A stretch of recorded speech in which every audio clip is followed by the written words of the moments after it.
Grand Risings, top of the day, as we thank the Most High for another day, another benevolent day. I got a few words I want to speak to everybody,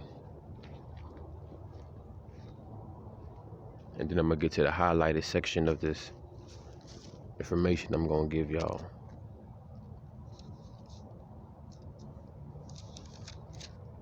So, we are in Luke 20, starting from chapter 21. Looking up, Jesus saw the rich people putting their gifts into the treasury. He saw also a poor widow putting in 2 mites, copper coins. And he said, "Truly, I say to you, this poor widow has put in more than all of them, for they all gave out their abundance, their surplus. But she has contributed out of her lack and her want, putting in all that she had on which to live." And as some were saying of the temple, that this is decorated with handsome, shapely, and magnificent stones, and consecrated offerings, laid up to be kept, he said, "As for all this that you thoughtfully look at, the time will come when there shall not be left here one stone upon another that will not be thrown down." And they asked him, "Teacher, when will this happen? And what sign will there be where this is about to occur?" And he said, "Be on your guard, and be careful that you are not led astray, for many will come in my name, appropriating to themselves the name Messiah, which belongs to me, saying, I am he, and the time is at hand. Do not go out after them. And when you hear of wars, insurrections, disturbances, disorder, and confusion, do not become alarmed and panic-stricken and terrified, for all this must take place first, but the end will not come immediately." Then he told them, "Nation will rise against nation, kingdom against kingdom. There will be mighty and violent earthquakes, and in various places famines and pestilence, plagues, malignant and contagious or infection epidemic diseases, which are deadly and devastating. And there will be sight of terror and great signs from heaven. But previous to all this,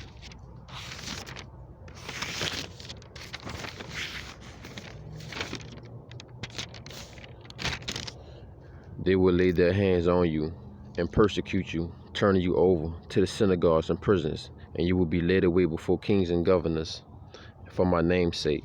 This will be a time, an opportunity for you to bear testimony. Resolve and settle in your minds not to meditate and prepare beforehand how you are to make your defense and how you will answer.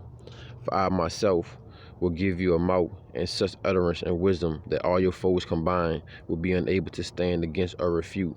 You will be delivered up and betrayed even by parents and brothers and relatives and friends, and some of you they will put to death, and you will be hated, despised by everyone because you bear my name and for its sake. But not a hair of your head shall perish. By your steadfastness and patience, endurance, you shall win the true life of your souls. But when you see Jerusalem surrounded by armies, then know and understand that the desolation has come near. Then let those who are in Judea flee to the mountains, and let those who are inside the city get out of it, and let not those who are out in the country come into it.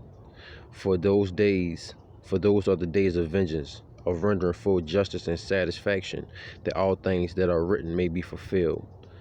Alas, for those who are pregnant, and for those who have babies, which they are nursing in those days, for great misery and anguish and distress shall be upon the land, and indignation and punishment and retribution upon this people. They will fall by the mouth and the edge of the sword, and will be led away as captives to and among all nations, and Jerusalem will be trodden down by the Gentiles until the times of the Gentiles are fulfilled, completed. Highlighted section 25. And there will be signs in the sun and the moon and stars, and upon the earth there will be distress, trouble, and anguish of nations, and bewilderment and perplexity, without resources, left wanting, embarrassed in doubt, not knowing which way to turn at the roaring, the echo of the tossing of the sea. Men swooning away or expiring with fear and dread, apprehension and expectation of the things that are coming on the world. For the very powers of the heavens will be shaken and caused to totter. And then they will see the Son of Man coming in the cloud with great transcendent and overwhelming power and his kingly glory, majesty, and splendor. Now when these things begin to occur, look up and lift your heads, because your redemption, deliverance, is drawing near. He told them a parable. Look at the fig tree and all the trees. When they put forth their buds and come out in leaf, you see for yourselves and perceive and know that summer is already near. Even so, when you see these things taking place, understand and know that the kingdom of God is at hand. Truly I tell you, this generation, those living at the definite period of time, will not perish and pass away until all has taken place. The sky and the earth, that is the universe, the world, will pass away, but my words will not pass away. But take heed to yourselves and be on guard, lest your hearts be overburdened and depressed,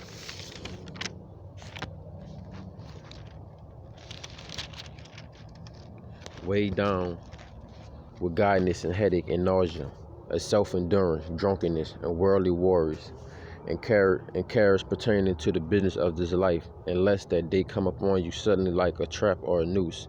For it will come upon all who live upon the face of the entire earth.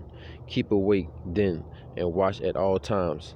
Be discreet, attentive, and ready, praying that you may have the full strength and ability, and be accounted worthy to escape all these things, taken together, that will take place, and to stand in the presence of the Son of Man. Now in the daytime Jesus was teaching in the porches and courts of the temple, but at night he will go out